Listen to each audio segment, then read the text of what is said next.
Selamat pagi, siang, sore, atau kapanpun waktu yang teman-teman pakai untuk mendengarkan podcast ini. Kembali lagi bersama saya, Panji, di podcast Ngobrol Bisnis. Dan kali ini sudah bersama saya adalah Mas Budia Prianto, ya. Kepala Bidang, apa istilahnya? Penanaman modal. Penanaman modal dari Dinas Penanaman Modal dan PTSP DKI Jakarta. Ya. Wis, luar biasa. Dan mensayangkan saham masyarakat. Jadi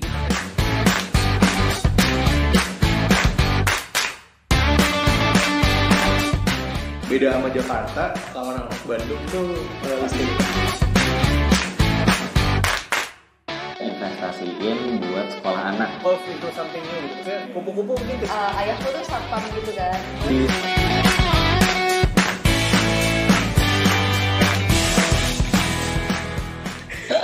Ini kita ketemu dalam tanda kutip ketemu gara-gara program IVLP. Gimana Mas pengalamannya ngikut IVLP tapi virtual? Ya itu sayang banget ya. Saya tuh kayaknya dikabarin tuh sebenarnya udah setahun sebelum kegiatan gitu. Kayak misalnya accepted as participant IVLP, tapi too bad karena ada pandemi jadi semuanya serba virtual ya. Ya mungkin mudah-mudahan sih ada kesempatan di lain hari ya, kalau misalnya pandemi udah selesai, jadi mungkin ada kesempatan kita bisa join lagi gitu kayaknya. Iya, aku juga aku udah di callingnya memang sebelum pandemi sih 2019 gitu kan. Namanya dikabarin, oke nih ada itu by rekomendasi kan ya kalau yang betul. Itu. Jadi ada temanku kayaknya yang udah pernah ikut rekomendasiin, nah terus cuman nggak dikontak-kontak, baru mau dikontak ya udah 2020 itu pas mau ini acara sorry Mas, ini kayaknya internetku aku salah connect jaringan, sebentar aku switch dulu ya, sebentar switch ke ini. Oke.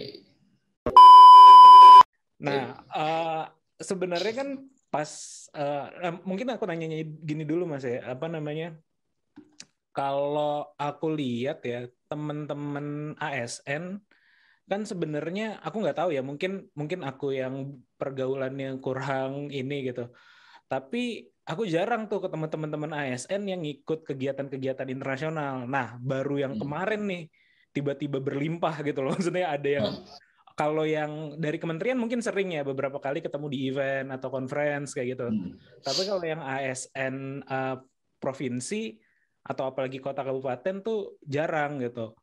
Nah, kalau aku lihat Mas Budia kan kayaknya kalau lihat di Instagramnya sering kali ngikut yang kegiatan-kegiatan begitu gitu.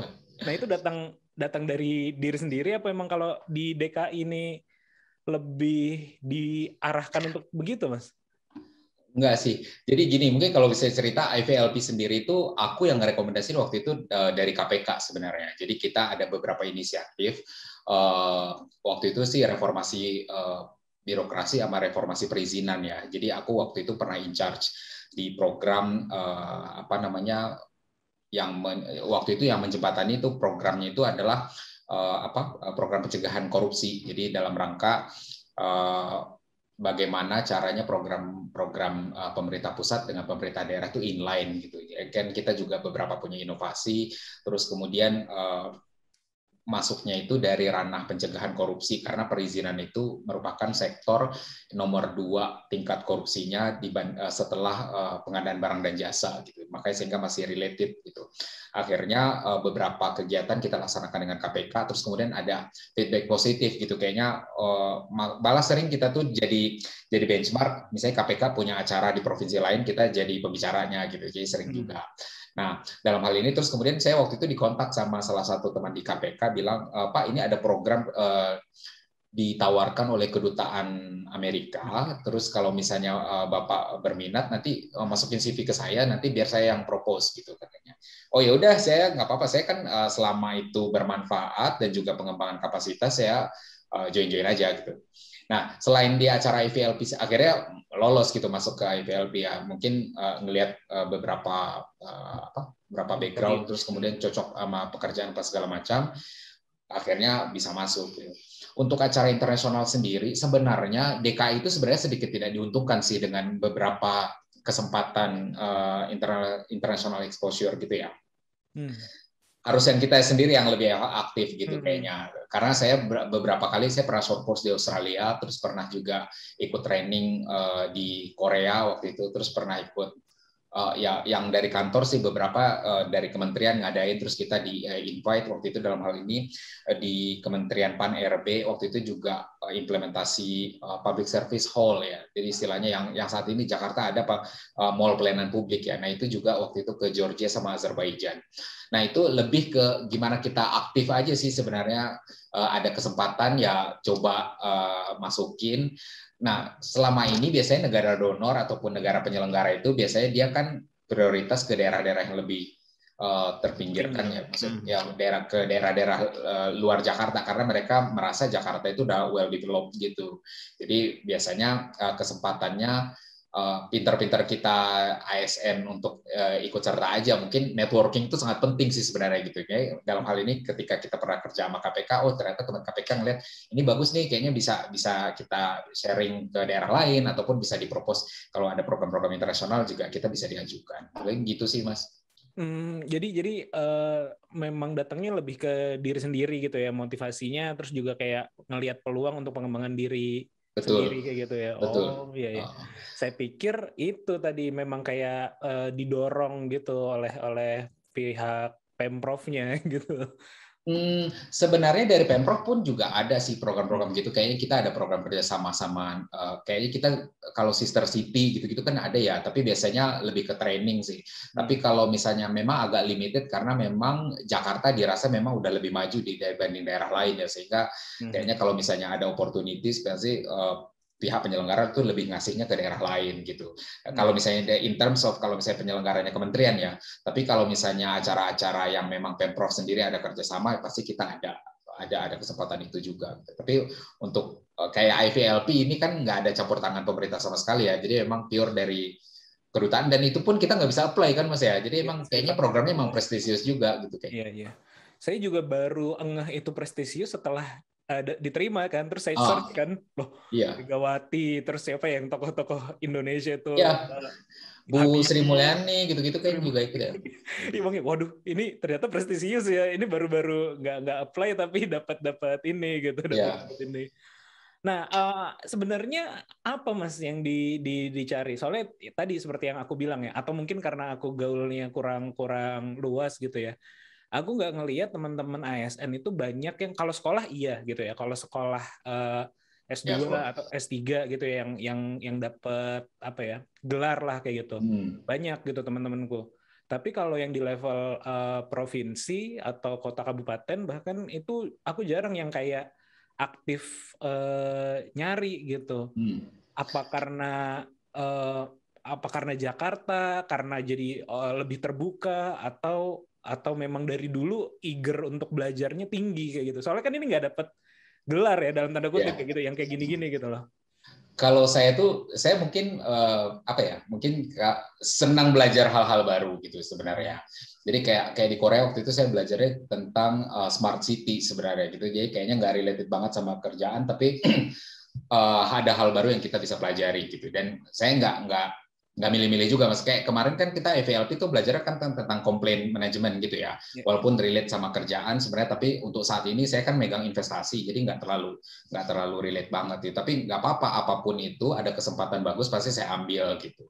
Dan salah satunya itu lebih semangat eager buat belajar itu emang ada buat saya karena memang saya datang dari bukan orang yang udah tahu segala macam gitu. Jadi kayaknya untuk haus belajar gitu selalu ada sih di saya gitu. Pengen tahu segala macam, pengen ikut apa gitu kayak.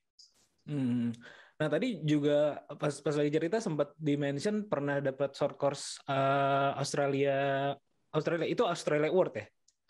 Itu waktu itu programnya itu Under Australian Awards, tapi yang menyelenggarakan itu saya itu terus terang saya backgroundnya itu saya lulusan dari IPB, Institut Pertanian, jadi dari Ministry of Agriculture Australia waktu itu, Agriculture and Forestry kalau nggak saya salah. Terus habis itu dia menyeleksi ada beberapa orang pegawai negeri, tapi yang dari pemerintah daerah itu dari dari DKI Jakarta satu, kalau salah saya dari Kabupaten Bogor kalau nggak salah satu. Yang lainnya tuh kementerian gitu. Jadi dia cuma 5 orang, terus dapat short course di sana. Belajarnya itu tentang food safety. Karena saya tadinya sebelumnya di Dinas Pertanian memang belajarnya itu memang pengawasan makanan apa segala macam gitu. Soalnya Jadi, aku juga pernah dapat Australia Award. Tapi temanya ya sesuai dengan background juga sih, karena di startup jadi lebih ke untuk anak yang startup teknologi kayak gitu-gitu sih. Jadi memang karena emang Australia Awards kan emang banyak kan programnya. Jadi dari S2 saya sih S2 sih pengen sih sebenarnya, tapi kayaknya beberapa kali udah pernah terus nggak jadi berangkat gitu. Kayak saya udahlah, kayaknya short courses sama program-program kayak gini tuh juga nggak kalah menariknya, karena kita ketemu orang baru, terus kemudian banyak ilmunya lebih banyak gitu, nggak spesifik satu gitu. Menurut saya sih kesempatan buat ASN juga, ataupun bagi siapapun juga, nggak ASN pun juga terbuka kesempatan kan sebenarnya. Jadi ya siapa nggak apa-apa gitu cobain semuanya. Iya. Kalau saya sendiri lebih ini sih. Satu, kalau S2 atau atau pokoknya sekolah yang umum gitu, itu kan take time banget kan, makan misalnya 2 tahun hidup atau 4 tahun hidup gitu kalau S3 kayak gitu. Nah, kalau short course itu kan cukup singkat ya, kayak 2 minggu, 1 bulan maksimal lah, atau 2 bulan kayak gitu. Jadi cukup singkat. Dan saya ngelihat di usia ya dari ya udah mulai kita makin dewasa ya, makin tua gitu kan. Kayaknya lingkungan pertemanan kita kan susah membuka teman baru gitu kan. Kalau nggak teman kantor, teman balik lagi ke teman kuliah, teman yang dulu-dulu gitu. Tapi jaringan kan harus berkembang kan. Makanya salah satu yang menarik adalah kalau ikut conference atau ikut short course kayak gitu, pasti kan kenal orang baru ya. Betul, itu sih yang saya cari. Jejaring lah ya kalau secara umum ininya gitu. Nah, tadi background-nya adalah IPB, agriculture atau agribisnis. Enggak, saya lebih aneh lagi sih sebenarnya. Kalau misalnya itu banyak orang agak-agak ketawa sih kalau misalnya background saya. Saya tuh aslinya dokter hewan, Mas. Dokter hewan. Jadi nyimpangnya jauh banget gitu. Jadi ceritanya itu dulu udah dapat ininya, izinnya, license-nya untuk udah. Jadi saya emang udah dokter gitu. Jadi ceritanya itu dulu saya itu lulus kuliah di tahun 2008 ya. Terus habis itu saya tuh sempat kerja di bidang kedokteran hewan itu. Saya di luar negeri waktu itu pernah kerja, sempat di Malaysia sama Singapura beberapa lama. Terus kemudian akhirnya kayaknya saya nggak cocok deh jadi ini gitu. Akhirnya pulang ke Indonesia. Terus saya join multinational company tadinya. Dia masuk joinnya itu manajemen trainee gitu. Jadi yang all fields accepted gitu ya. Kalau misalnya selama kita fulfill requirement-nya, akhirnya saya masuk ke situ. 1,5 tahun di sana berkarir, terus kayaknya orang tua nih, jadi bilang kamu udah kuliah capek-capek kuliah jadi dokter, terus masa kerjanya marketing gitu kayaknya. Udah cobalah jadi PNS aja gitu katanya. Saya nih, karena awalnya saya benar-benar nggak mau jadi ASN sebenarnya, karena emang menurut saya lebih cocok di tempat di swasta gitu kayaknya. Dan saya enjoy banget waktu di corporate gitu. Terus kemudian akhirnya masuk PNS DKI, terus akhirnya saya iseng-iseng aja tes gitu, nggak tahu keterima gitu. Pas terima tuh agak-agak shock sih, ada cultural shock-nya gitu, karena gimana sudah biasa kerja di swasta dengan gedung, dulu kantornya di GKBI, terus tiba-tiba pindah ke Dinas Pertanian di Gunung Sahari gitu, kayaknya agak shock juga. Tapi lama-kelamaan saya ternyata saya seneng ternyata gitu, bikin sesuatu hal yang baru. Terus saya masuk jadi PNS itu tahun 2010. Itu kayak ke trigger aja gitu, bikin hal itu. Dan 2010 itu kayaknya masa-masa awal-awal reformasi birokrasi gitu loh. Jadi kayak kita ngelakuin sesuatu kayaknya wah enak nih, anak muda bisa involve. Terus apalagi Jakarta waktu itu masih agak ada gap gitu antara orang generasi mudanya. Jadi 2010 itu benar-benar awal-awal ketika baru birokrat muda gitu. Akhirnya ya udah senang. Terus kemudian habis itu kan Pak Jokowi jadi gubernur, terus habis itu ada Pak Ahok. Jadi ada kesempatan lebih terbuka gitu. Kayak waktu itu ada lelang jabatan. Akhirnya saya ikut. Jadi PTSP itu awal-awal berdiri, Mas. Nah, ini kalau misalnya Mas Panji tahu, itu di PTSP itu isinya any background. Jadi ada dokter umum, ada dokter gigi, ada sarjana teknik, ada teknik industri. Anak-anak ITB itu banyak banget juga di sini gitu. Jadi waktu itu kita disebar, semua yang muda-muda itu ada di kepala unit PTSP di tingkat kecamatan, tingkat kelurahan gitu, semuanya ada. Kan memang waktu itu Pak Jokowi bikin reformasi pelayanan perizinan itu sampai ke level kelurahan. Nah, akhirnya saya berkarir di situ, saya enjoy bikin inovasi, bikin apa, terus kayaknya merasa menikmati gitu ya. Terus akhirnya ya udah akhirnya ambil S2-nya justru udah ngambil ekonomi jadinya gitu karena ngerasa kayaknya udah relate, saya senangnya passionnya di sini gitu. Terus kemudian akhirnya dari kepala unit kelurahan terus dipromosi jadi kepala seksi, habis itu sekarang saya jadi kepala bidang, kayaknya udah di sini aja, bahkan lebih lama di dunia investasi dibanding di dunia pertaniannya sekarang gitu. Jadi walaupun orang bilang tersesat, tapi kayaknya tersesatnya yang saya enjoy gitu ngejalaninnya gitu. Iya. Ada dulu dosen saya yang bilang, saya kan jurusannya teknik fisika. Nah, itu kan nggak terlalu populer lah ibaratnya gitu. Dosen saya selalu bilang hal-hal yang mirip kayak tadi tuh. Kalian tuh tersesat di jalan yang benar kan. Kayak gitu. Jadi kesasar tapi ke jalan yang benar gitu. Itu rezekinya gitu. Tapi teman saya juga dulu ada juga sih kedokteran hewan dari UGM gitu. Sekarang kerjanya adalah konsultan di Bank Indonesia gitu. Jadi nggak relate, dan dia udah pernah praktek juga gitu kalau nggak salah 1-2 tahun gitu. Tapi emang iya, apa sih kalau saya sih akhirnya itu berkesimpulan gini Mas. Apalagi kemarin tuh baca postingnya Pak Jokowi ngomong apa ya? Banyak salah jurusan itu lah intinya. Kayaknya Menteri Kesehatan itu dari teknik fisika ya Pak Menkes ya. Dari teknik itu fisika, ya kalau salah saya itu fisika murni apa teknik fisika gitu, saya lupa. Nah jadi ternyata sekarang jadi Menteri Kesehatan, tapi who knows gitu, jadi kita nggak bisa prediksi background kita ini terus kita akan berkarir di mana gitu kan, kita nggak pernah tahu kehidupan akan membawa kemana. Akhirnya selama kita enjoy, just do our best gitu, kayaknya menurut saya sih oke aja gitu kayaknya. Oke. Iya. Nah, aku pengen masuk ke Dinas Penanaman Modal dan PTSP-nya ini. Ini kan tadi memang reformasi birokrasi baru ya, sepengetahuan aku ya 2015-an mungkin ya, atau 2014-an gitu ya, pertama kali ada. Karena aku sejak itu ya sekitar aku lulus 2011, cuman udah mulai bisnis lah. Nah 2014-2015 itu juga sering ada project tuh, misalnya dengan dulu kalau zamannya sebelum Pak Jokowi itu dengan UKP 4 misalnya bikin sistem lebih banyak di IT memang kayak gitu. Nah, aku juga engah tuh dengan perubahan birokrasi itu karena kan kita sebagai vendor ya harus menyesuaikan tuh level up dan segala macam. Jadinya cukup menarik. Nah, karena itu dinas yang baru, kalau menurut pengalamannya Mas Budia, apakah itu membuat jadi yang tadi ya lebih egaliter, lebih yang anak-anak muda lebih cepat naik kayak gitu. Atau mungkin pertanyaannya saya tambahin lagi, apakah di usianya Mas Budia sekarang memang common udah di level aku nggak tahu sih secara struktur apakah levelnya ini atau golongan apa, aku juga nggak ya. Udah wajar kayak gitu di DKI gitu. Ya, gini, Dinas Penanaman Modal Pelayanan Terpadu Satu Pintu itu awalnya kan dulu ya benar 2000 kita tuh mulai beroperasi 2014 ada badannya itu, terus 2015 operasionalnya baru gitu. Itu namanya dulu Badan Pelayanan Terpadu Satu Pintu, jadi penanaman modalnya belum. Terus kemudian di tahun 2017 baru pemerintah pusat itu mengeluarkan perizinan itu harus di-inline-kan sama penanaman modal gitu, karena goals utamanya perizinan sudah bagus, harusnya tuh outcome-nya adalah penanaman modalnya meningkat gitu.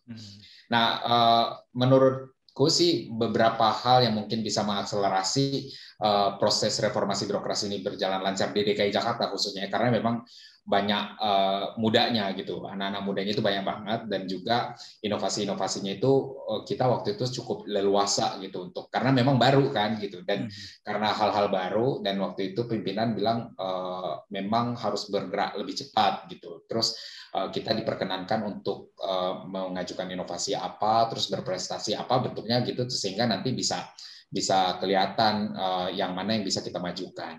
Terus kalau misalnya lihat common nggak sih di usia saya gitu. Sebenarnya saya itu jadi, ini kan jabatannya eselon 3 sebenarnya. Eselon 3 itu kalau kepala dinas itu kayak eselon 2, jadi satu tingkat di bawah kepala dinas gitu. Kalau ya bukannya mau sombong apa gimana ya Mas ya, tapi kalau misalnya untuk saya tuh jadi eselon 3 itu di tahun 2019 gitu, ya untuk usia saya kayaknya jarang kayaknya yang dapat itu ya. Tapi bukan berarti nggak ada. Tapi saat ini sih udah mulai banyak gitu karena ada beberapa instansi memang sudah menerapkan juga dalam artian yang muda itu pasti bisa ini kalau misalnya memang mereka capable gitu kayaknya bisa terbuka opportunity itu gitu sebenarnya. Kalau zaman dulu kan kayaknya harus urut kacang apa segala macam gitu ya. Tapi mudah-mudahan sih saat ini karena sistem ASN juga reformasi birokrasinya jalan gitu juga ada talent pool atau kalau misalnya memang pimpinan lihat kalau misalnya oh ini berpotensi ya pasti bisa naik gitu sih. Iya. Ya mungkin itu sih makanya ya wajar gitu kalau saya lihat ya tadi ya eager belajarnya. Kalau asal sendiri dari mana Mas? Saya orang Sumatera Mas, saya orang Sumatera Barat. Oh ya pantesan saya dari itu nih bukan orang Jakarta aksennya. Ya bukan. Saya tuh lahir di desa jadi di sana dari Sumatera Barat. Iya. Istri saya orang Sumsel jadi jadi tadi saya kira orang Palembang gitu kan sekilas. Karena tadi Sumatera Barat. Ya, karena tadi baru ngobrol banget kan ini sih OOT kan ikan belida sekarang jadi hewan yang langka nih untuk bahan bakunya pempek nih. Jadi baru tadi ngobrol panjang aja. Ini gimana nih kayak ini OOT aja OOT. Jadi ini. Nah, kalau penanaman modal ya tadinya saya kira itu PTSP memang urus perizinan dan penanaman modal ini baru digabung ke PTSP akibat kementerian kan sekarang BKPM aku lupa lagi namanya. Kementerian Investasi namanya. Oh iya Kementerian Investasi ya. Nah sebelumnya kan BKPM. Itu perizinan sih. Jadi aku pikir malah tadinya triggernya dari atas gitu dari kementerian gara-gara digabung struktur di pemerintah provinsinya juga dirubah kayak gitu. Tapi ternyata enggak ya, memang dari awal didesain PTSP itu ada penanaman modalnya juga di situ ya. Oh, itu kayaknya baru di tahun 2017 itu kalau nggak salah saya itu ada Permendagri 38 kalau nggak salah 2016 keluarnya. Jadi seluruh Indonesia kan namanya DPM PTSP Mas sekarang gitu. Karena memang secara studi dari manapun juga itu kayaknya perizinan itu memang relate sama investasi gitu ya. Jadi kalau misalnya kita mau ngebus investasi, kita harus benahi birokrasi perizinan gitu. Makanya harus dikawinkan. Sebagai outcome dari kegiatan dinas itu adalah dengan parameter investasi yang meningkat setelah dia melakukan reformasi perbaikan. Gitu. Nah, sehingga fungsinya itu memang dikawinkan gitu. Jadi salah satu determinan investasi itu ya reformasi birokrasi itu berjalan dengan baik gitu. Kalau misalnya orang, apalagi kalau penilaian, mungkin pernah dengar ease of doing business yang dikeluarkan World Bank, itu kan reformasi perizinan, walaupun saat ini sih udah bubar ya, ease of doing business udah nggak dijalankan lagi karena ada satu lain hal di kasusnya, ada isu di World Bank-nya, tapi itu masih tetap jadi panutan para investor ketika dia mau ngalirin dananya ke suatu negara gitu. Ya, dan itu jadi matters banget sehingga Pak Jokowi kayaknya langsung targetin harus masuk posisi 40 besar gitu Indonesia ya dengan melakukan reformasi birokrasi segala macam gitu. Akhirnya di strukturnya sendiri kalau zaman dulu kan daerah dibebaskan misalnya dinas perizinan dan dinas apa gitu. Kalau ini sekarang kan emang dimudahkan semua gitu. Arahnya biar satu dinas aja yang mengelola tapi nanti outcome-nya itu adalah investasi meningkat gitu sehingga bareng gitu kerjanya gitu. Jadi tapi levelnya sebenarnya tetap itu adalah di Pemprov, tapi diaturnya dari kementerian juga ya kayak gitu. Ya, kok kementeriannya itu kan mengkoordinasikan di level pusat kan ya. Jadi kan kita di daerah ini kan ada pembagian kewenangan ya. Kalau misalnya berdasarkan undang-undang pemerintah daerah, jadi ada yang otoritasnya Pemprov, ada yang otoritasnya kalau di daerah lain kan ada bupati wali kota ya. Kalau di sini kan administrasinya cuma sampai provinsi otonominya ya. Nah makanya kementerian itu fungsinya itu adalah mengatur NSPK biasanya namanya. NSPK itu norma standar kriteria NSP pedoman dan kriteria. Jadi norma standar pedoman dan kriteria. Jadi mereka bikin peraturan menteri tapi implementasinya di daerah ngikutin itu gitu biasanya. Jadi pembagiannya seperti itu sih. Jadi kementerian itu dalam arti sekarang kan Kementerian Investasi itu dibentuk kan baru tahun ini kalau saya nggak salah tahun ini. Periode ini. Itu juga untuk percepatan investasi sebenarnya, karena dulu fungsinya kan mengkoordinasi aja nih, misalnya investasi di sektor industri, perdagangan itu adanya di kementerian masing-masing. Kalau sekarang udah ada kementerian sendiri, jadi dia bisa punya otoritas sendiri untuk mengelola investasi dengan berkoordinasi dengan kementerian teknis gitu. Nah sebenarnya Kementerian Investasi itu di level daerahnya itu ya DPM PTSP gitu. Oke. Iya. Saya sebenarnya cukup banyak berinteraksi dengan tidak secara langsung sih ya dengan DPM PTSP gitu, karena saya tadi ya di Kiwi itu kan kita sistem antrian, beberapa DPM PTSP gitu kayak terutama yang di luar Jawa sih itu pakai Kiwi sebagai sistem antrian online-nya. Sebagai reservasinya gitu. Di Sulawesi, terus juga ada di Aceh kayak gitu, ada beberapa DPM PTSP. Nah itu juga sih, kenapa sih suka pakai singkatan? Kayaknya kalau di pemerintahan gitu emang selalu harus ada singkatan gitu ya semuanya. Tapi Kiwi menurut saya sih emang cocok ya kalau misalnya untuk pelayanan ya, selama dia punya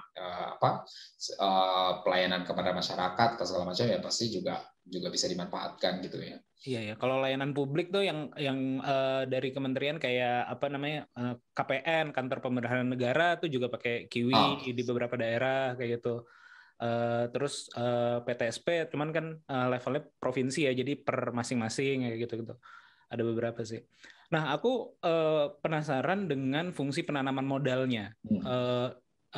Aku sebenarnya interaksi dengan ya tadi walau banyak klien tapi tidak tahu sedalam itu gitu. Cuman dulu pernah ini compare, dulu aku pernah short course juga gitu di Jerman. Nah, salah satunya belajar manajemen manajemen inovasi sebenarnya. Nah, salah satu elemennya adalah terkait dengan investasi. Nah, kita sempat datang ke semacam kayak investment office-nya si Berlin, kota Berlin gitu ya, atau state ya, jatuhnya state gitu.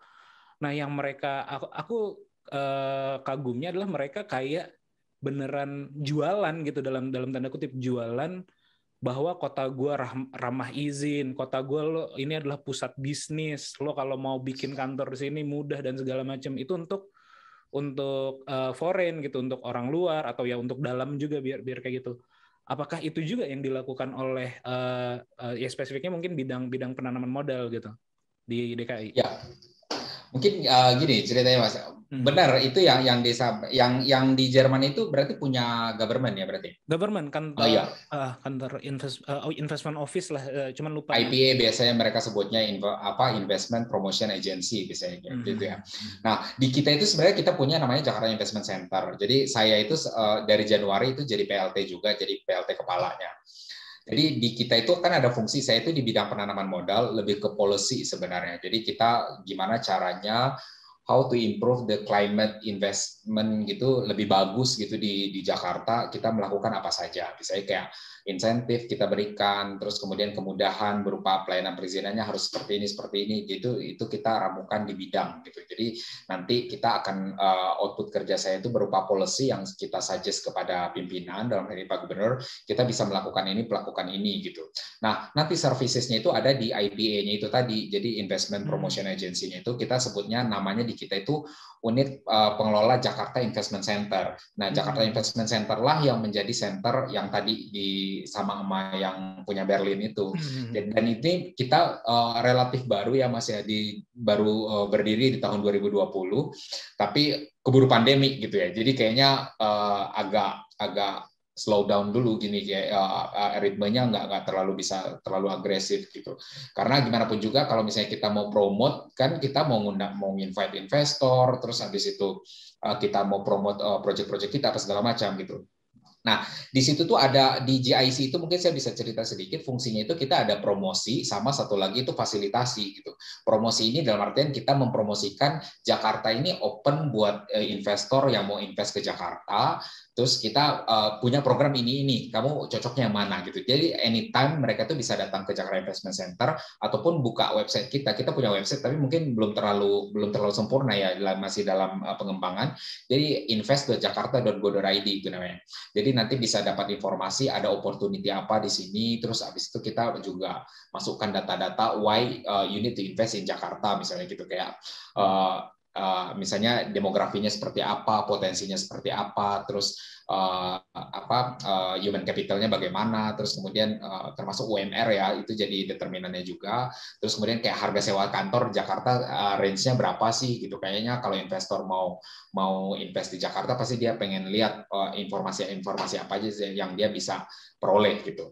Nah, itu tuh jadi pembagiannya antar kita, kayak marketingnya itu ada di bidang penanaman modal, salesnya itu ada di Jakarta Investment Center itu tadi gitu, Mas. Nah, dalam hal ini sih kita karena pandemi ini kita akhirnya sedikit memodify beberapa kegiatan kita. Kalau misalnya nanti tadinya itu kita mau atraktif, kita mau promote besar-besaran, misalnya kita adain pameran apa segala macam, berkolaborasi dengan agensi-agensi lainnya. Tapi untuk saat ini sih kita lebih beralih ke virtual. Makanya kita di tahun ini kita akan ada event besar. Itu eventnya dilihat langsung Bapak Gubernur, itu Jakarta Investment Forum namanya gitu. Jadi nanti di forum tersebut adalah fungsi kita jadi sales, benar-benar jualan. Jakarta ini open for any investors yang benar-benar pengen investasi di Jakarta, silakan datang. Nanti kita punya ini. Terus kemudian juga project-nya kita juga suguhin langsung, Mas. Jadi ada beberapa project yang punya Pemprov ataupun punya BUMD. Kan kita punya BUMD tuh, misalnya kayak MRT, LRT Jakarta, terus kemudian proyek-proyek yang air minum, penyediaan pengelolaan sampah dan lain-lain sebagainya, itu kan berpotensi untuk dilaksanakan oleh investor, dan itu akan kita open gitu. Dan di sesi-sesinya kita nanti kita ada talks-nya, terus kemudian ada one-on-one meeting dengan project owner, terus kemudian juga ada showcasing all opportunities yang bisa di-share oleh Pemprov gitu kayak. I see. Itu menarik banget sih. Dan itu baru ada di Jakarta atau provinsi-provinsi lain juga ada? Sebenarnya untuk investment center ini setahu saya ya, jadi awalnya cikal bakalnya itu dari programnya Bank Indonesia sih dulu. Jadi Bank Indonesia itu punya RIRU nama istilahnya, Regional Investment Relation Unit gitu. Jadi dia ada 6 provinsi kalau saya nggak salah, salah satunya Jakarta, Jawa Barat juga punya, Mas. Nah, Jawa Barat itu kayaknya punya, saya lupa namanya, West Java Investment apa gitu kalau saya nggak salah namanya. Nah, itu juga promote proyek-proyeknya West Java gitu. Tapi uniknya Jakarta kan agak sedikit beda ya. Walaupun netizen kan seringnya comparing ya, misalnya Jakarta sama Jawa Barat realisasi investasi misalnya gitu, Jawa Barat lebih menang. Ya pasti bakal lebih menang Jawa Barat karena land-nya aja berapa kali lipat Jakarta, opportunity-nya pasti akan lebih luas gitu. Tapi Jakarta pasti akan lebih secara spesifik. Karena dia teritorinya limited gitu ya, terus juga sektornya tuh pasti segmented. Misalnya kayak kita lebih boomingnya tuh sektornya ICT misalnya gitu, information teknologi gitu, kayaknya bisa yang communication teknologi itu yang lebih up gitu. Sedangkan kalau di Jawa Barat mungkin manufaktur karena dia punya lahan banyak, punya sumber daya manusia guru banyak gitu kayaknya. Dan itu yang membuat kita spesifik itu adalah memang kita ini arahnya pengembangan kota yang mirip-mirip sama kota internasional lain gitu. Misalnya kayak kita bicara Jakarta, compare-nya ya sama Singapura, misalnya sama Hong Kong, sama Sydney gitu-gitu kayaknya. Jadi nggak bisa dibandingkan sama provinsi lain gitu. Iya, makanya tadi saya bilang yang sebagai contoh yang Berlin itu karena rada-rada mirip. Dia kan state dalam konteks Indonesia provinsi lah kayak gitu. Ya. Tapi dia juga ibu kota negara kan, jadi mirip-mirip dengan Jakarta, dan promotingnya itu bahkan ada tagline-nya kayak gitu apa ya, kayak be Berlin, pokoknya kayak apa ya, ngajak orang untuk invest di sana gitu ya.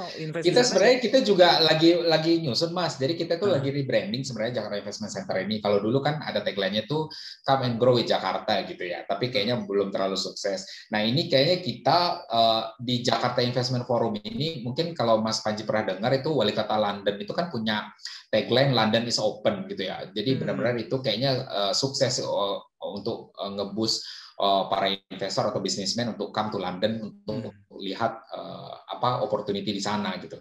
Nah, di sesi kita nanti ini di Jakarta Investment Forum, kemarin Pak Gubernur juga udah bicara langsung sama Pak Sadik akan jadi pembicara di salah satunya kita gitu. Jadi sharing session.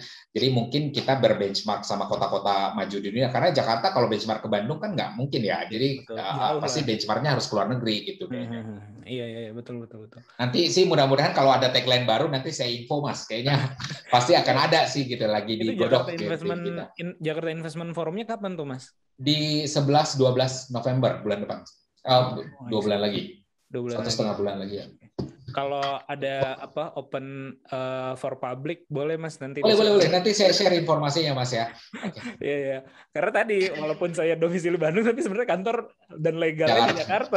Iya. Tapi kayaknya memang kita itu target awalnya memang lebih kayak kita mau sosialisasi sama diseminasi bahwasanya kita tuh punya agensi ini gitu loh. Jadi Jakarta Investment Center yang anyone bisa memanfaatkan ya. Jadi nggak hanya selama ini kan orang kalau misalnya masuk ke government tuh udah langsung males gitu ya Mas ya. Jadi kayaknya ribet apa segala macam, kayaknya jauh-jauh lah kalau pengusaha gitu. Nah itu yang mau diganti gitu ya image-nya karena reformasi birokrasi. Jadi kita lebih banyak profesional di sana gitu.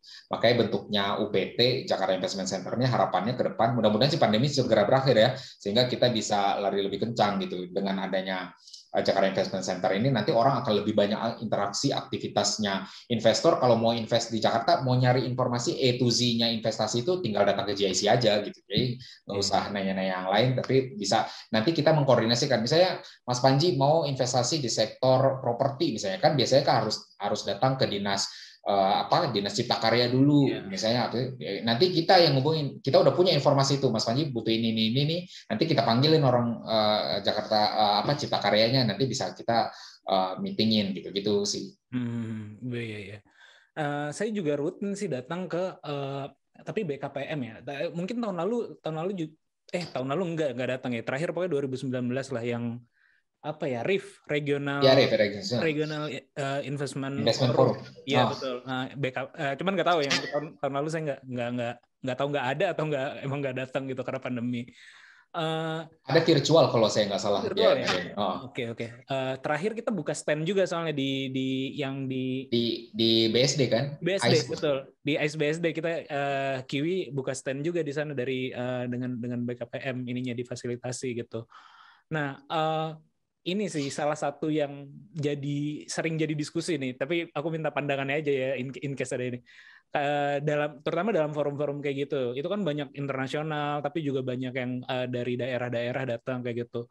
Salah satu yang jadi diskusi, terutama di teman-teman pebisnis adalah kadang-kadang kalau dari luar atau pengusaha luar atau investment luar itu cepat gitu, mudah dan segala macam. Tapi kadang-kadang kalau yang dalam negeri itu sulit gitu, atau lebih lama, lebih segala macam. Ada pandangan terkait dengan itu gitu? Kayaknya kalau mungkin kalau sebenarnya pemerintah nggak bermaksud membedakan itu kan tidak ada diskriminasi dalam hal pelayanan publik ya. Jadi kita sering banget tuh diwanti-wanti sama ombudsman, jadi tidak ada diskriminasi. Bahkan dulu kita itu ada layanan prioritas itu dihapuskan Mas. Jadi dulu kan prioritas kalau punya investasi berapa miliar dia bisa dapat jalur khusus gitu ya, maksudnya lebih dikawal. Tapi saat ini enggak gitu. Jadi kayaknya dan kita nggak lihat siapapun, bahkan sekarang kan Pak Bahlil itu Menteri Investasi lebih fokusnya itu di PMDN justru yang dalam negeri gitu, karena potensinya itu banyak gitu. Apalagi retail investor yang memang anak-anak muda, startup, UMKM gitu, kayaknya itu selama ini dulu kan nggak pernah dicatat, maksudnya nggak pernah dipertimbangkan karena memang ranahnya Kementerian Koperasi gitu ya. Tapi Kementerian Koperasi dia cuman ngebina gitu, tapi ketika udah dia ngomongin investasinya, nanti pengembangan usaha, akses permodalan, pas segala macam, harusnya itu di Kementerian Investasi sih yang iniin gitu.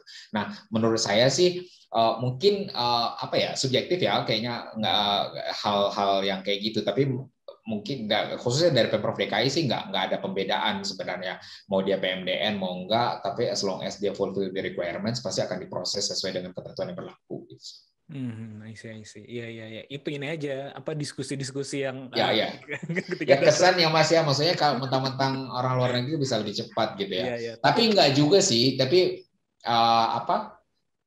ya kalau luar negerinya nggak terlalu ini juga pasti juga akan nggak smooth banget juga gitu. Tapi intinya sih lebih ke requirement yang memang selama udah terpenuhi pasti akan diproses gitu. Makanya itu tadi juga Jakarta Investment Center itu ada ya, anyone bisa datang gitu, bisa kasih ya, masukan, bisa pertanyaan, bisa kasih saran, bisa mengajukan apa yang dibutuhkan gitu. Karena kemarin itu waktu ini juga Pak Gubernur kan sangat ini ya, apalagi Pak Gubernur kan pro banget sama yang apa ya, sama yang hal-hal yang kayak gitulah. Kalau misalnya orang merasa ketersampingan pasti Pak Gubernur lebih ini gitu. Kalau Pak Anies tuh sangat concern gitu. Jadi beliau tuh menerangkan kalau zaman dulu kita bikin inovasi ini pemerintah bikin ini bikin itu tanpa melakukan research gitu ya. Maksudnya tanpa melakukan ini benar nggak sih dibutuhkan sama investor? Apakah ini benar nggak sih dibutuhkan sama sama para pelaku usaha ataupun para masyarakat gitu. Nah sekarang itu dibalik gitu pola pikirnya. Jadi kayaknya kita datang dulu ke investor, makanya kita ditargetkan untuk community engagement. Jadi dengan berbagai stakeholders, makanya kita masuk sama asosiasi chambers of commerce dari berbagai negara kan juga ada tuh, terus kayak Kadin, kayak HIPMI segala macam. Nanti kita tanya sama mereka, what do you need gitu ya, yang dia butuhkan dari government itu apa.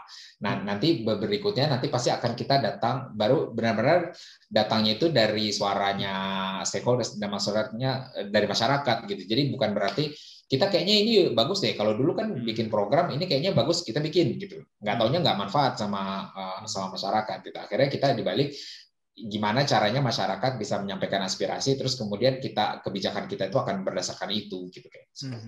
Ya itu lebih ya bagus sih memang, kayak di bisnis juga kan kita selalu premisnya adalah berlandaskan apa yang dibutuhkan kan. Customer ya. Betul. Ya betul. Nah intinya sih kalau pemerintahan kan arahnya pengen kalau mau profesional harus niru-niru cara swasta gitu kan. Karena mungkin saya dulu pernah di korporasi ya. Saya ngira ya agak-agak culture shock ketika masuk ke pemerintahan gitu. Loh kok begini gitu. Harusnya begitu, lebih efektif begini, lebih efisien begini, kok kenapa pemerintah begini gitu.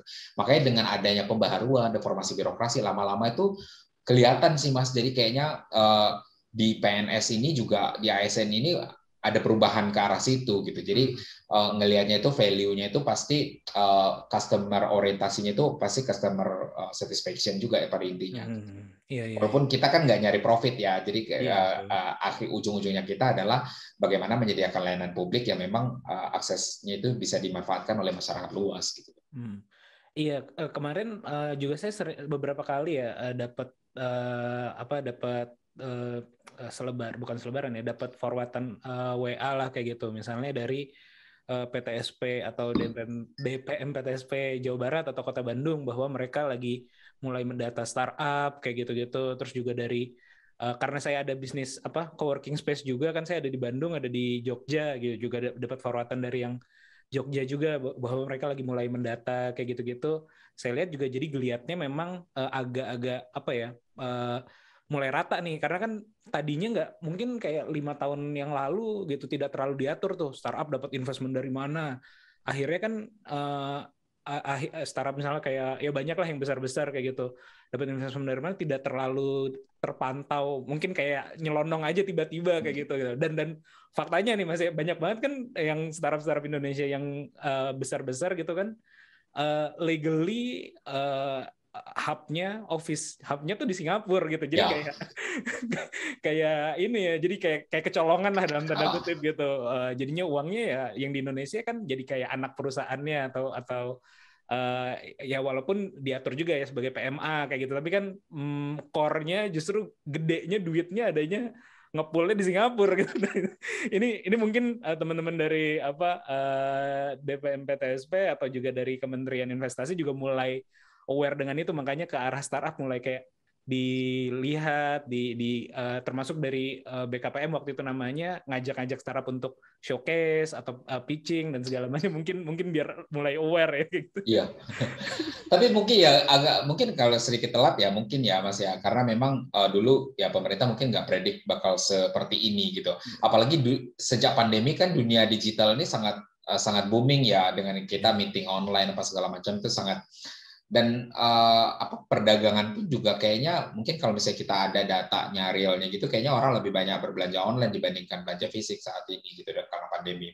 Nah mungkin dari situ juga berangkat gagasan pemerintah itu sebenarnya sudah ada, tapi memang kalau misalnya bicara e-commerce, bicara startup gitu, perkembangannya itu jauh lebih pesat daripada regulasinya gitu. Ketika kita mau regulate sesuatu, nggak taunya udah ketinggalan nih, jadi udah keburu orang nanam usahanya itu perusahaannya ada di Singapura apa segala macam.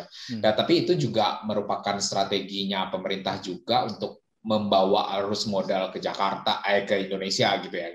Dan ini kalau ke Jakarta, dan saat ini banyak kok program-program pemerintah yang kayak Mas Panji bilang tadi di PPTSP mulai sebar-sebar informasi gimana caranya startup diapain gitu ya, dikasih akses permodalan ataupun dikasih pelatihan apa segala macam kayak forum inkubasi.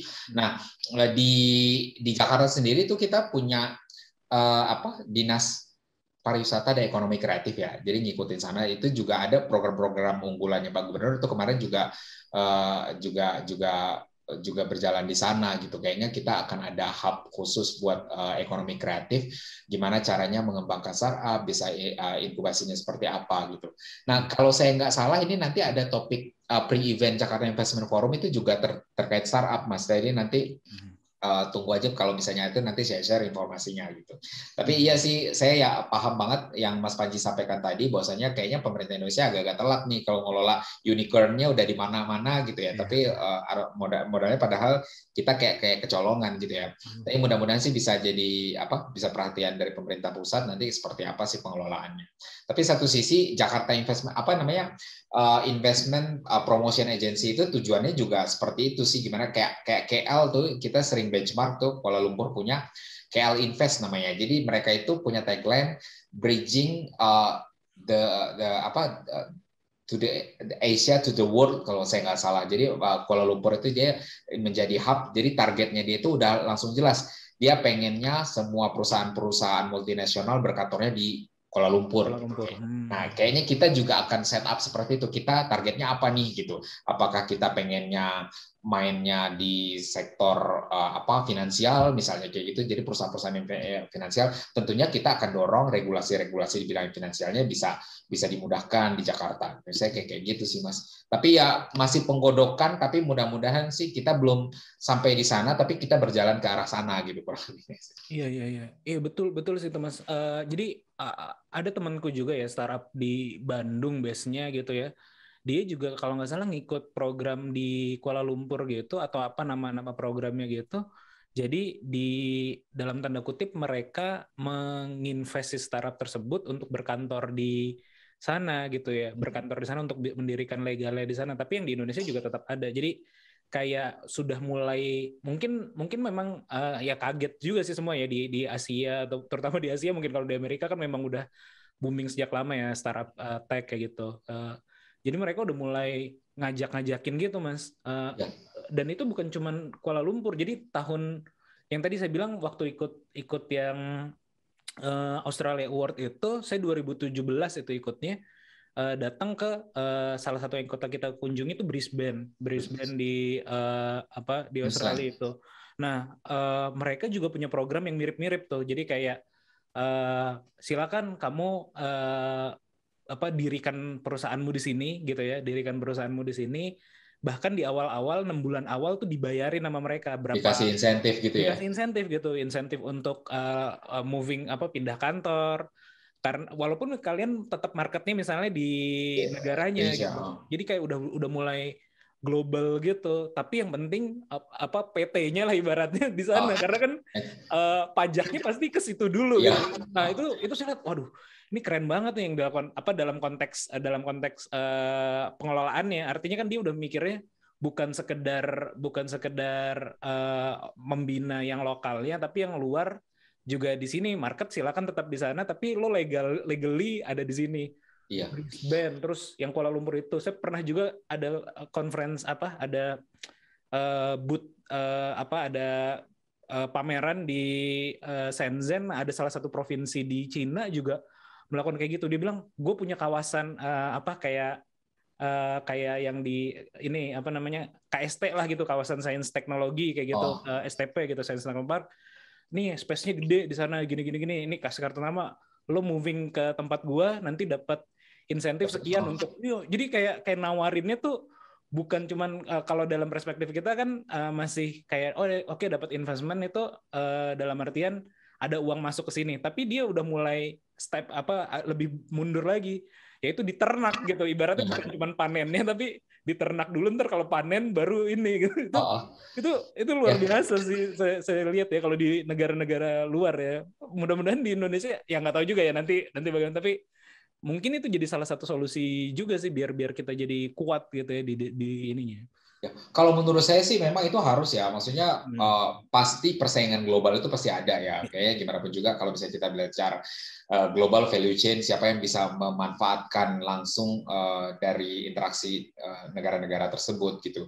Nah, kalau kita ketahui sendiri modal itu kan ya kalau capital inflow pasti orang berharap ya semua ke semua negara gitu, dan kita diuntungkan karena kita ada di emerging market, terus kita juga punya pasarnya sendiri gitu ya. Kalau misalnya kita punya strategis, kita punya kebijakan, kita mau narik semuanya modal ke sini, terus kemudian orang buat mengembangkan bisnis di sini, misalnya kayak Jakarta menjadi digital hub gitu, kayaknya itu keren banget sih sebenarnya gitu. Kayak dulu juga pernah kita ada inisiatif kan, ada istilahnya kalau dulu itu Sleepy Corn Valley, pernah dengar nggak Mas Panji ya? Belum. Jadi di Sleepy, jadi kebetulan itu dulu kalau nggak salah saya tuh Tokopedia, Shopee awal-awalnya itu di berkantornya itu di Sleepy sebenarnya gitu. Jadi kayak pengen tuh Sleepy itu mau jadi Silicon Valley-nya Jakarta gitu, karena buat ekonomi kreatif nanti pusatnya di situ gitu. Kayaknya Jakarta tuh udah pernah tuh ngomong ini, tapi kayaknya kependem karena pandemi apa segala macam gitu tadi ya. Tapi kayaknya menurut saya sih itu suatu hal yang bisa kita lakukan gitu, karena gimana pun juga Jakarta dan Indonesia ini potensial banget sebenarnya. Pak Gubernur tuh sering banget ngomong gini, once you invest in Jakarta, kalian akan dapat 2/3 ASEAN gitu, karena 2/3 ASEAN itu adalah kita gitu, dan senternya secara, kalau misalnya orang pikir Singapura sebagai hub gitu, karena memang dia kecil, terus kemudian negaranya kan cuma segitu aja, sedangkan marketnya Singapura itu tetap aja dominan marketnya itu adalah Indonesia sebenarnya, kalau nggak sama Thailand sama Filipina kayaknya. Tapi kalau misalnya dia berkantor di Jakarta, dia otomatis itu akan menguasai ASEAN itu 2/3-nya gitu kalau misalnya itu. Jadi Southeast Asia ini senternya itu sebenarnya Indonesia ini. Gimana kita menjualnya, gimana kita memudahkan, itulah tugasnya pemerintah untuk mereform itu gitu. Arahnya kemana nih kita akan bawa gitu, apakah mau Jakarta, kan ada isu pemindahan ibu kota juga nih, jadi central of business sama central of komersial itu kan akan tetap ada di Jakarta. Jadi kayaknya waktu itu Jakarta, kita sebelum pandemi ya, kita udah pernah discuss, jadi kita sebagai pusat bisnis kita akan melakukan apa, kita akan seperti apa bentuknya, terus kita akan menjadi New York-nya Amerika, kita akan menjadi Sydney-nya Australia, gitu-gitu sih. Jadi menurut saya sih arahnya sih akan bagus sih ke depannya gitu. Mudah-mudahan sih pandemi segera berakhir, kita bisa on track lagi gitu kayaknya. Iya, itu betul banget sih Mas. Jauh lebih realistis lah dibanding bukit algoritma lah secara infrastruktur. Iya. Secara infrastruktur gitu. Kalau Jakarta jadi digital hub-nya Indonesia atau tadi ya Southeast Asia gitu, itu cukup lebih make sense gitu ya. Iya, lebih make sense. Sleepy, walaupun namanya agak-agak ini ya. Jadi emang Sleepy Corn Valley ya itu plesetan sih, plesetan teman-teman. Kayaknya dulu Kejora ya kalau nggak salah saya tuh ada yang teman-teman yang itu. Jadi kita pernah diskusi juga sama Kejora grup itu, kayaknya ini kita bikin Sleepy Corn Valley lah, kayaknya biar orang catching dulu gitu. Apa sih ini sebenarnya, biar orang penasaran gitu kayaknya. Iya betul. Tapi sih untuk ngebawa kayaknya pengen banget sih kalau misalnya kita punya otoritas, kayaknya Google itu kan pasarnya gede banget sebenarnya di Indonesia kan. Ya, jadi Google itu kantor Asia Pasifiknya di Singapura juga kan ya. Ya bisa aja kan bargaining power-nya pemerintah bilang ya kalau misalnya ini kalian harus berkantor di Indonesia dong gitu. Bisa sih sebenarnya itu dalam artian untuk meningkatkan perekonomian kita ya. Tapi mungkin saat ini kayaknya masih hal-hal yang lain yang butuh diperbaikan di kitanya juga gitu. Iya betul. Ya itu akan menarik sih kalau kantor-kantor ya besar, apalagi tadi ya pusat pemerintahannya sudah dipindah, jadinya lebih nggak kaku gitu. Kalau kesannya kan sekarang masih Ya. ini ya, masih apa ya, ini tuh tarik ulur tuh antara kantor gubernur dengan istana presiden seberang-seberangan.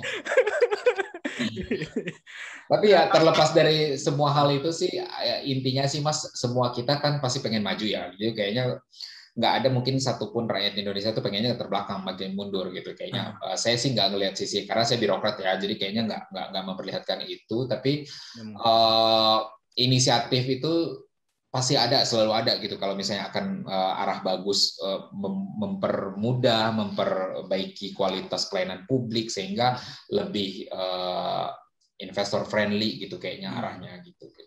Nah kalau konteks sebenarnya mungkin sedikit lagi ya, konteks investmentnya ini kan sebenarnya bukan hanya investment luar negeri kan ya, maksudnya bukan. Jadi intinya dari investor manapun gitu ya, lokal maupun luar, untuk masuk ke misalnya project-projectnya di DKI atau BUMD, atau yang memang masuk ke swasta, misalnya B2B tapi di Jakarta kayak gitu, itu juga juga memang begitu kan arahnya. Ya.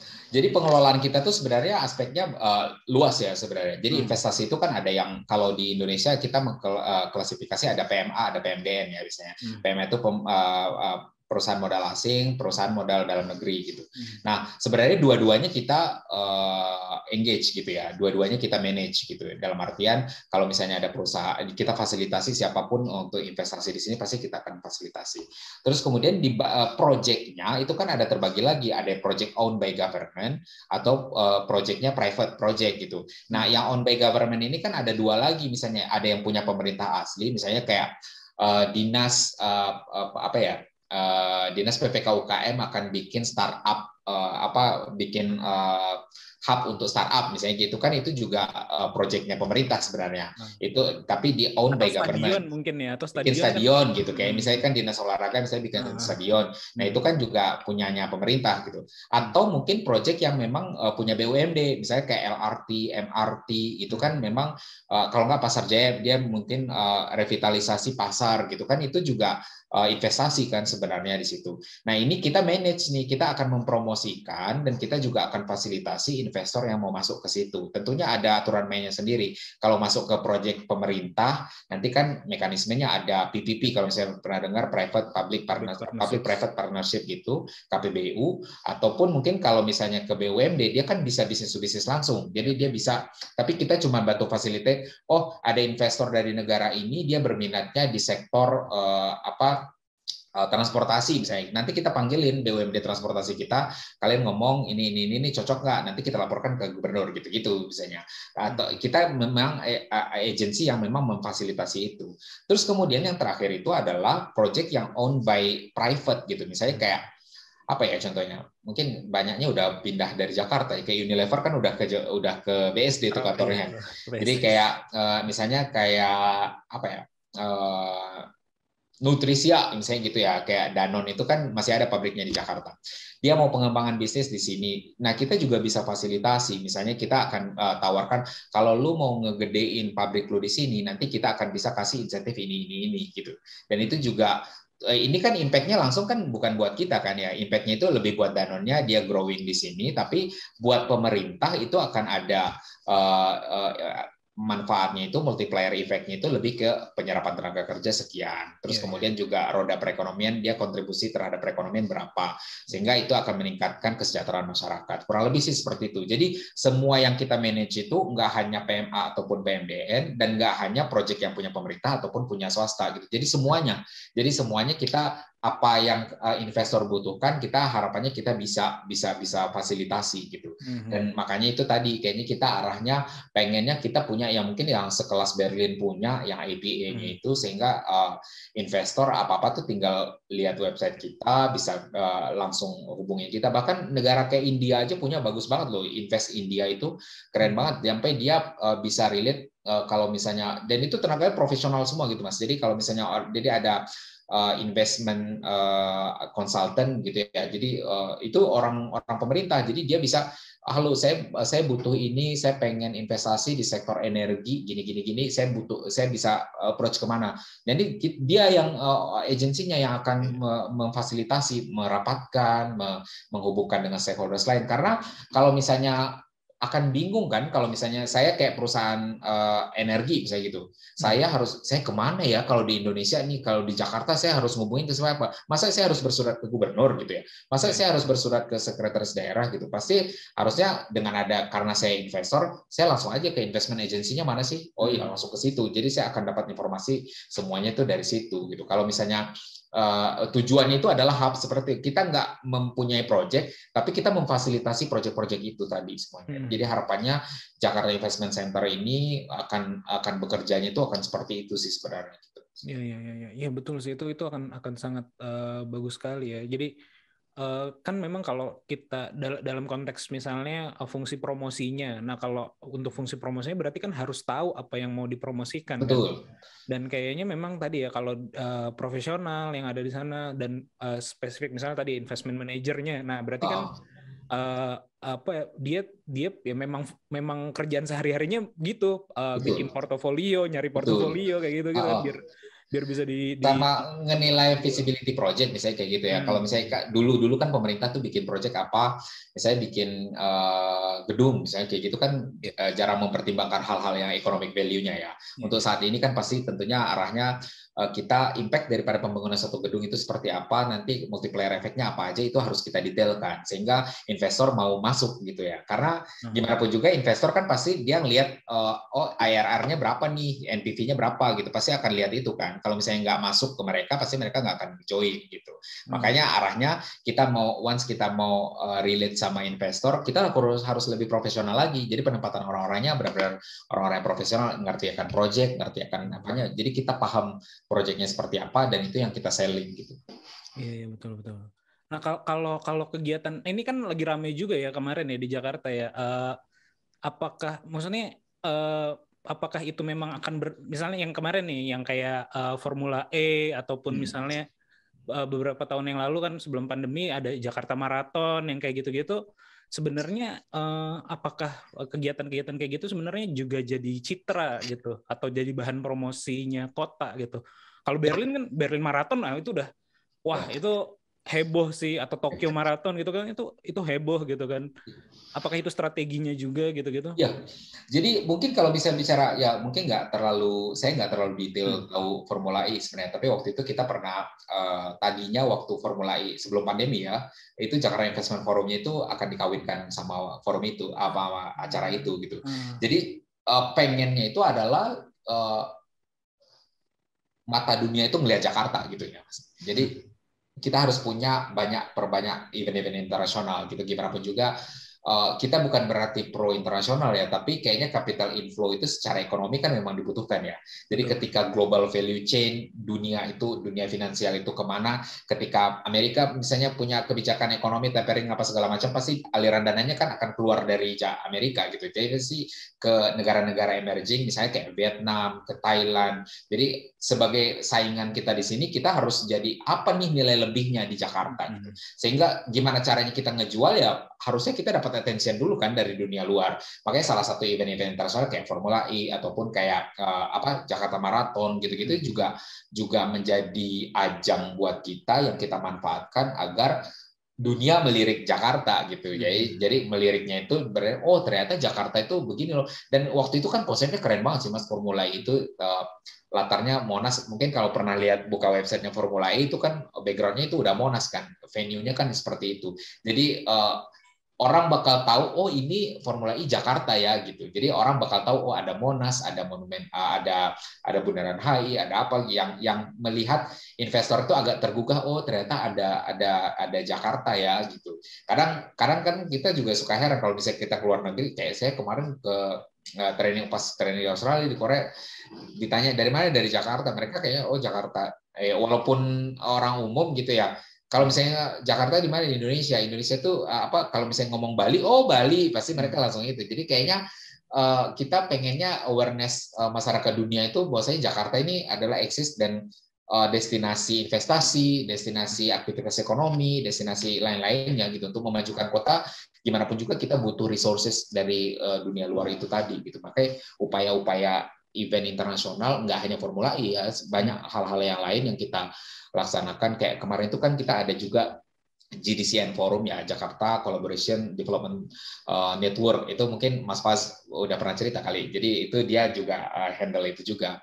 Dan itu upaya-upaya itu tetap akan kita galakkan gimana pun juga. Ya tadi comparing Jakarta nggak bisa kita compare sama Surabaya atau Bandung ya. Pasti comparing Jakarta pasti harus sama internasional. Kalau nggak kita nggak akan maju gitu Mas. Betul. Iya. Iya sih, memang ini ya. Kalau kegiatan yang sifatnya eventual, bahkan kayak yang 2018 Asian Games itu kan juga jadi iya betul. dampak apa ya multiplier efeknya itu jadi ya nanti mungkin bukan cuman per se investment atau ketertarikan orang bangun bisnis ini, tapi juga pariwisata, efek dominonya itu yang luar biasa sih nantinya ya. Ya memang itu sih kayak kalau Berlin Marathon, Tokyo Marathon ya itu udah kayak itu mah udah jadi kayak udah hajat dunia sih, orang-orang yang suka lari pasti ngincar ke situ gitu kan. Paling kan gini ya, kalau misalnya kita lihat Berlin tuh kayaknya kan kota gitu aja ya. Orang datang ke sana tuh mau investasi kayaknya juga nggak terlalu, karena memang dia pusat. Pasti orang lebih milih Frankfurt daripada Berlin kayaknya misalnya gitu ya, karena kota bisnis itu di Frankfurt. Nah, tapi in terms of itu kita juga pengennya itu strategi pemajuan kota itu kan ngelihat kalau event kayak Jakarta ini misalnya, kayak orang datang ke Jakarta kenapa sih gitu ya? Karena dia ibu kota kan waktu itu. Jadi baik itu turis domestik ataupun turis internasional datang ke sini, kalau nggak for business, kalau nggak ada urusan lain, kalau sightseeing kan kita lihat pasti kalau mau liburan orang kayaknya kalau misalnya orang tahu Bali pasti orang akan pilih Bali gitu ya. Tapi gimana caranya kita meng-create another destinasi pariwisata di Jakarta sehingga orang datang ke Jakarta itu punya yang lainnya. Sehingga kita juga punya program tuh Mas, ada namanya urban tourism gitu. Jadi kayak wisata urban, gimana caranya sejarah Jakarta itu kan sebenarnya menarik. Banyak orang yang nggak tahu kalau misalnya Jakarta ini tadinya itu Sunda Kelapa, terus habis itu dari kota sampai ke istana, dari istana nanti bangunannya kalau kita lihat itu dari Senen, Cikini sampai ke Jatinegara. Itu kan ada sejarahnya. Dan itu lagi di fulfill sama pemerintah. Jadi kita akan menggodok itu wisata urban itu merupakan salah satu destinasi pariwisata yang akan menarik gitu, sehingga ada revitalisasi kota tua, ada program revitalisasi site-site bersejarah Jakarta gitu, sehingga itu akan bisa dijual juga.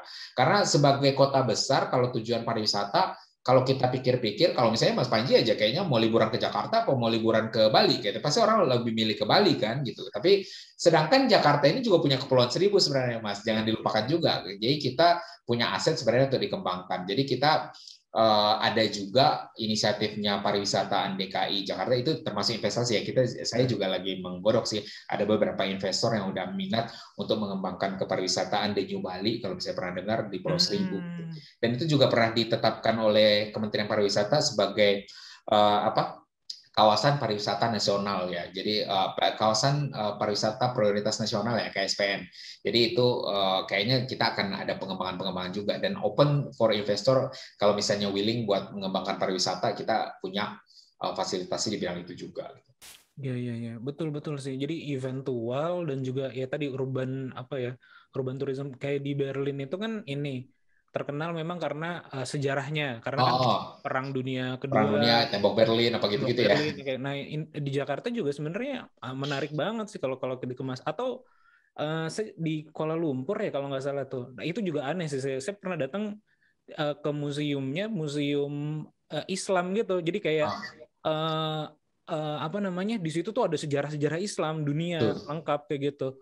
Nah, harusnya kenapa nggak di Indonesia nggak ada, harusnya, atau di Jakarta nggak ada? Itu udah ada sih Mas, kita udah ada inisiatifnya, dan kita kan ada Dinas Kebudayaan juga tuh sekarang. Jadi kayaknya museum di Jakarta ini lebih akan dikelola secara profesional juga. Dan itu kayaknya kemarin juga sempat sih, bisa nggak sih invest dikelola oleh swasta gitu, kayaknya lebih profesional kan sebenarnya dengan pengelolaannya gitu.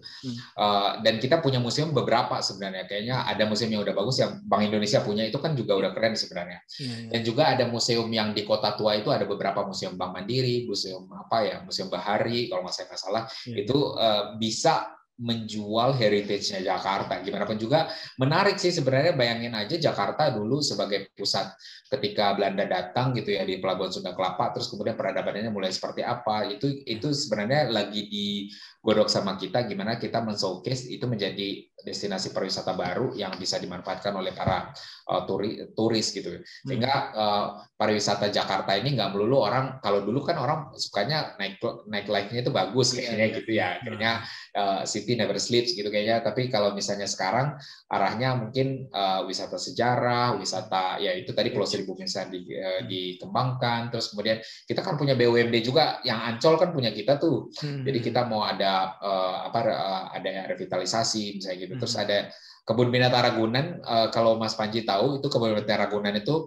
secara data ternyata itu adalah kebun binatang paling besar yang ada di pusat kota di dunia gitu. Jadi dengan luas 180 hektar itu sangat potensial untuk dimajukan gitu. Bayangin aja kalau misalnya kayak Singapura Zoo itu nggak ada seberapanya di dalam Ragunan sebenarnya. Dan koleksi binatang apa segala macam itu jauh lebih bagus gitu.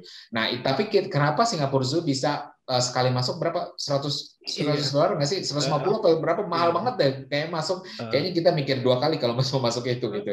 Nah, tapi kalau di sini kita masuk cuma 4.500 gitu. Makanya Ragunan itu punya DKI juga. Punya DKI, Mas. Itu sekarang kita lagi ada project, kan kemarin baru Sayembara tuh ada pemenangnya, Sayembara Revitalisasi Ragunan. Mungkin Mas Panji bisa lihat di YouTube, itu ada videonya, nanti akan bentuknya itu seperti apa, akan dikembangkan. Dan itu open for investor gitu ya. Jadi kita akan offer ke investor kira-kira yang berminat untuk berminat untuk jump in ke project itu seperti apa mekanismenya gitu.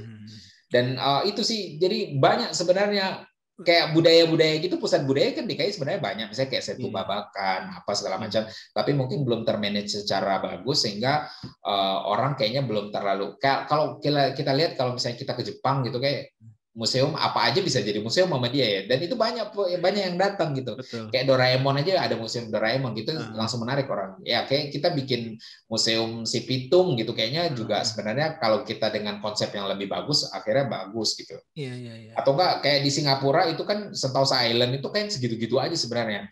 Kalau misalnya kita lihat dia bisa bikin Garden by the Bay, yang garden yang taman kupu-kupu apa segala macam itu kan sebenarnya itu jauh lebih bisa, Jakarta bisa bikin lebih bagus sebenarnya. Terus kemudian kalau misalnya kita lihat kayak Singapura yang air mancur itu yang di Sentosa Islands itu kayak di Ancol bikin kayak gitu jauh lebih bagus kan, ini ada cerita rakyat di sana. Jadi mudah-mudahan sih ke depannya kalau misalnya pelibatan stakeholders, makanya itu menjadi kunci sih menurut saya kan. Pak Gubernur itu kan motonya saat ini adalah Jakarta City of Collaboration ya. Jadi memperlibatkan seluruh stakeholders untuk to build our city itu kayaknya penting banget gitu. Jadi kalau zaman dulu kayaknya pemerintah yang bikin semuanya, tapi habis pemerintah bikin nggak taunya nggak disukain masyarakat.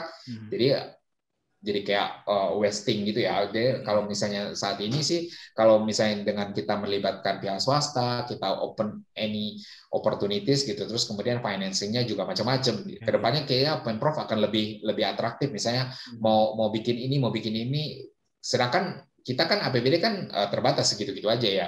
Kita nggak mungkin membiayai seluruh proyek, sedangkan kebutuhannya gede gitu. Akhirnya mau nggak mau ya kita harus offer ke investor gitu. Kita akan open beberapa inisiatif yang kira-kira bisa di-sharing risk dan juga beban itu ke sama investor gitu. Dan investor pun juga bisa mendapatkan profit dari situ gitu kayak. Iya betul. Iya, pengelolaannya sih keren banget tuh kalau misalnya open for collaboration, terus juga pengelolaan tadi ada yang profesional kayak gitu-gitu. Betul. Nggak usah jauh-jauh, saya pernah datang ini ya memang sih standar museum kalau milik daerah atau milik pemerintah itu ya tadi sih memang murah, 4.500, di bawah 10.000 lah.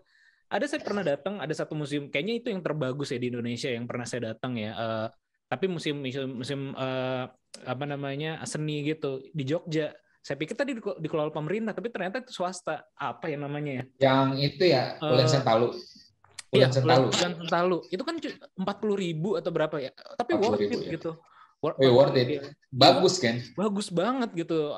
Tour guide-nya juga menguasai gitu. Kalau di kita kan kayak datang kalau umum ya, misalnya di Jogja juga Museum Merapi gitu.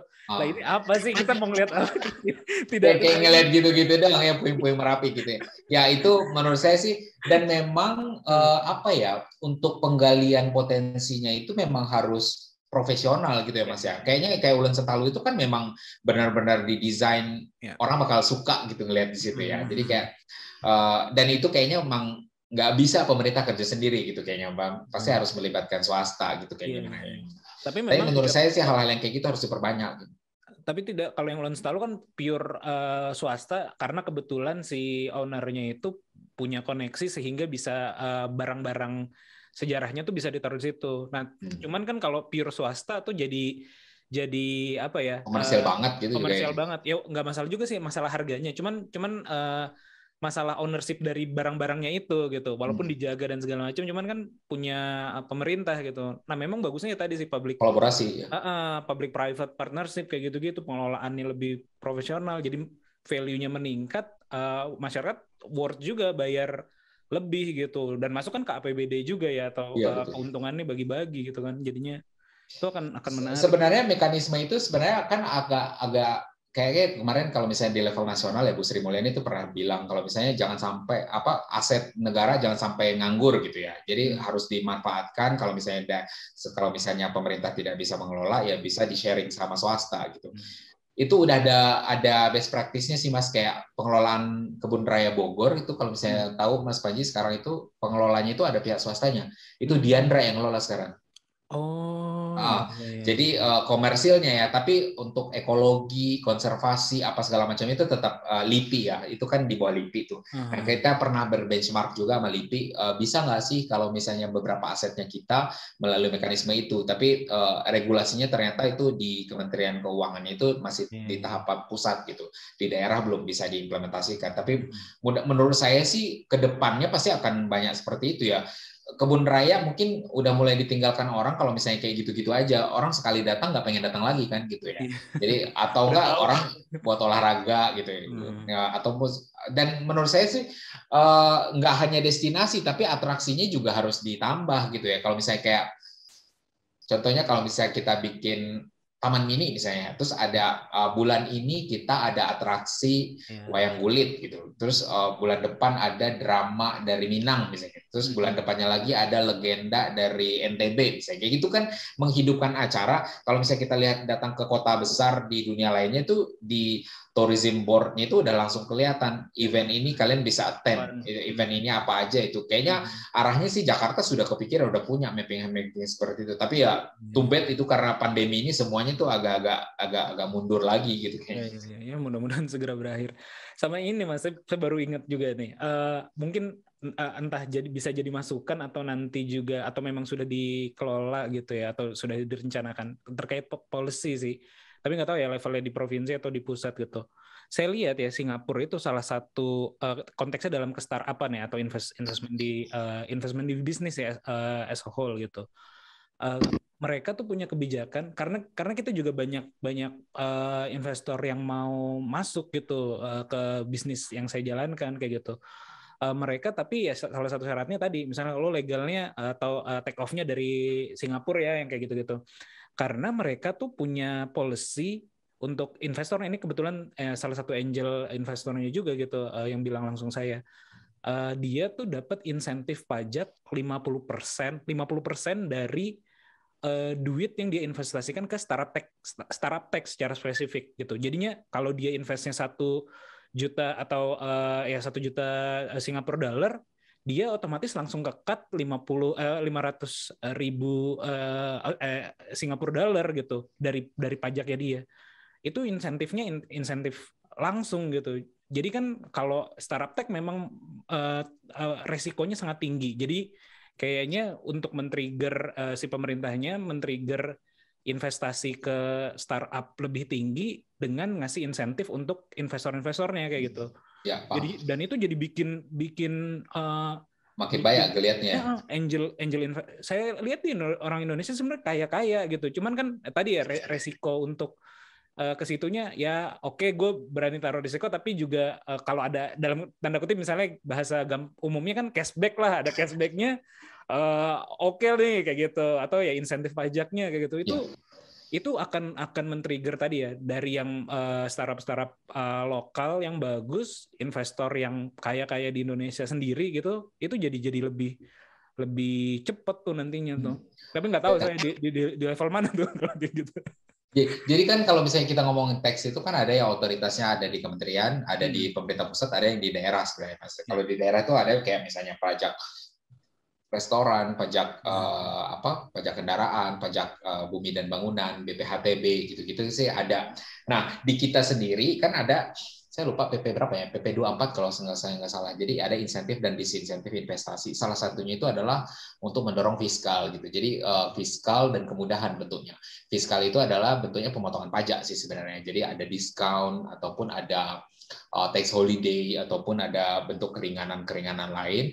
Kalau misalnya dia memanfaatkan aset pemerintah di sektor yang menjadi prioritas pemerintah, dia bisa dapat diskon. Tapi mekanismenya itu yang mungkin harus dimatangkan lagi gitu. Karena di satu sisi kan pemerintah saat ini dengan kondisi pandemi segala macam kan kita butuh dana ya. Maksudnya pendapatan pemerintah utamanya dari pajak ya. Nah, tetapi di satu sisi kita ingin mendapatkan multiplier efek yang lebih lebar. Jadi dalam artian ya kita mau nggak mau kita harus kasih program-program diskon gitu. Nah, itu sih harusnya di pemerintah, kalau di pusat kan PPH, PPN itu kan adanya di pusat ya. Iya. Dan itu frankly said sih kayaknya memang agak susah juga diimplementasikan karena satu sisi Dirjen Pajak kan butuh pemasukan makin banyak, satu sisi BKPN pengen investasi bisa lebih masuk gitu.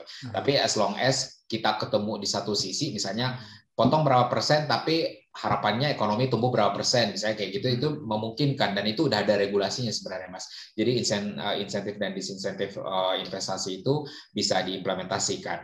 In terms of local government, dalam ini DKI Jakarta, kita saat ini sih sedang memapping. Jadi tahun depan tuh kita mau bikin perda insentif dan disinsentif ini. Jadi untuk sektor apa yang menjadi prioritas DKI dan juga dibutuhkan, misalnya kayak contohlah dia akan bikin usaha dengan penyerapan tenaga kerja 1.000 misalnya gitu. Dia akan bisa dapat fasilitas insentif segini gitu. Tapi mungkin kita belum kepikiran tuh tools-nya untuk mengukur, misalnya kayak startup kayak Singapura kan bisa, kalau misalnya dia untuk meningkatkan startup-nya, kalau misalnya ada nanti dapat insentif ini gitu ya. Tapi pajaknya kalau Singapura itu kan negara kecil gitu doang ya. Jadi enaknya dia bisa langsung bikin policy langsung nggak tanpa koordinasi sama pemerintah pusat atau pemerintah daerah gitu. Kayak dia juga malah nggak ada pemerintah daerahnya gitu. Jadi emang langsung otoritasnya itu. Jadi kayak memanage Jakarta, memanage Indonesia pun juga nggak bisa di-comparing sama Singapura gitu. Nah pasti menurut saya sih untuk insentif dan disinsentif pasti dicocokkan dengan kapasitas fiskal dan juga kapasitasnya daerah itu sendiri. Tapi di kita, khususnya untuk di sektor properti, ya itu kayaknya kita ada beberapa pembahasan. Jadi kemarin kayak pemotongan BPHTB itu kan kalau kita sektor properti itu pengalian hak, kalau ada transaksi itu kan kita dikenakan biaya 5%. Sedangkan 5% dari nilai transaksi ya. Nah, sedangkan kalau di dunia luar katanya itu under 5% keseluruhan. Sedangkan kita di daerah mengecas BPHTB 5%, terus kemudian di pemerintah pusat ada PPh final itu kurang lebih 2,5%, terus kemudian ada lagi di charge-nya di BPN itu kurang lebih 0,5%. Jadi kita itu 8% kalau misalnya sektor properti ingin investasi di Jakarta, cost-nya gitu. Nah, itu kita pengen kurangin gitu. Kalau misalnya untuk menginvite, tapi karena pandemi ini lagi ya, properti juga saat ini kan agak lesu ya. Jadi kayaknya polisinya kayaknya nggak match kalau misalnya kita laksanakan sekarang gitu. Jadi itu inisiatifnya sudah ada, tapi berbagai bentuk insentif yang dibutuhkan itu apa, itu bisa to be discussed gitu. Dan itu kita open buat para investor. Kalau misalnya, makanya kita buka peluang. Kalau misalnya ada saran dan masukan bisa disampaikan ke pemerintah gitu. Misalnya kayaknya untuk dan kacamata pemerintah kan nggak bisa meneropong semua kebutuhan ya Mas ya. Misalnya kayak Mas Panji kan di startup tech misalnya, kadang kita nggak paham dunia itu gitu. Kadang kayaknya ini butuh ini, butuh ini. Nanti kita bisa kolaborasi. Nanti ternyata yang dibutuhkan startup tech itu hal-hal seperti ini. Jadi bisa aja kita ada FGD ataupun ada diskusi-diskusi yang menyerap aspirasi teman-teman investor gitu, sehingga dan juga teman pengusaha yang butuh insentif dan lain-lain dan kemudahan gitu, Mas. Iya. Oke nih Mas, kita ngobrolnya udah panjang banget ternyata. Ya, kepanjangan ya. Kayaknya saya doyan ngobrol sih sebenarnya, makanya. Nanti kita bikin sesi berikutnya lagi. Siap. Terima kasih banyak ya udah diundang. Ini yang sama FVLP udah sama siapa aja, Mas? Baru sama Fanny. Oh, Mbak Fani udah. Ngomongin apa ya? Saya tuh jarang-jarang ini. Nanti bagi linknya ya, nanti saya lihat-lihat. Iya, nggak ini juga sih. Maksudnya nggak ya ngobrol-ngobrol biasa aja sih. Jadi mungkin menarik bagi beberapa orang, nggak terlalu. Maksudnya biasa-biasa aja juga kan, karena sesuai dengan ininya aja. Jadi ya baru-baru 2 sih kalau sama Mas Budian nanti rilis, insya Allah Senin saya rilis.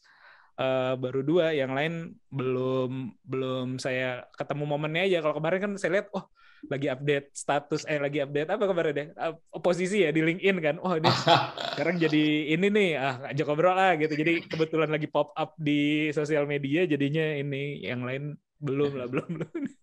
Saya di dunia pemerintah tuh LinkedIn tuh nggak terlalu ini gitu. Kayaknya saya tuh kemarin kenapa ya? Tiba-tiba saya update karena ada kebutuhan buat saya harus buat apa ya? LinkedIn tuh kayaknya di dunia pemerintah tuh jarang banget dipakai gitu, Mas ya. Karena memang di kita tuh ya karir udah pasti di situ aja gitu, kayaknya jarang-jarang untuk. Tapi justru mungkin di posisi-posisi kayak penanaman modal atau yang kaitannya mungkin ada UMKM atau yang itu justru kan profesional pada di situ tuh. Jadi lebih mudah dan kita tahu ternyata dia nih ngurusin. Atau kan sekarang kalau saya mau ketemu siapa gitu, misalnya klien atau apa, saya kan tinggal cari di LinkedIn yang posisinya. Betul. Iya. Saya itu ya kebutuhannya kemarin juga itu sih sebenarnya, kita mau approach tokoh-tokoh lainnya gitu ya, yang di bagian investasi ataupun di perusahaan-perusahaan lain yang kira-kira relate sama kita, ya memang harus liatin di LinkedIn-nya juga gitu. Iya, betul. Oke Mas, terima kasih banyak atas waktunya. Ya, Mas Panji, terima kasih banyak. Hari Jumat sore-sore gini masih di kantor. Nggak apa-apa, senang kok berbagi maksudnya ngobrol-ngobrol, jadi buka-buka network ya, buka apa segala macam. Nanti kalau ada apa-apa nanti diinformasikan aja, Mas, kalau ada saran dan masukan gitu. Kalau misalnya ada, ya kalau lagi ke Jakarta nanti main-main lah ke kantor. Siap. Insya Allah nanti saya sering sih ke Jakarta, cuman nanti kita coba arrange agendanya. Oke, terima kasih juga buat yang dengerin sampai akhir. Semoga obrolan kita menarik banget sih. Kalau bagi saya sendiri sangat insightful. Mudah-mudahan buat teman-teman juga. Sampai ketemu di podcast Ngobrol Bisnis episode berikutnya. Bye. Oke, Mas.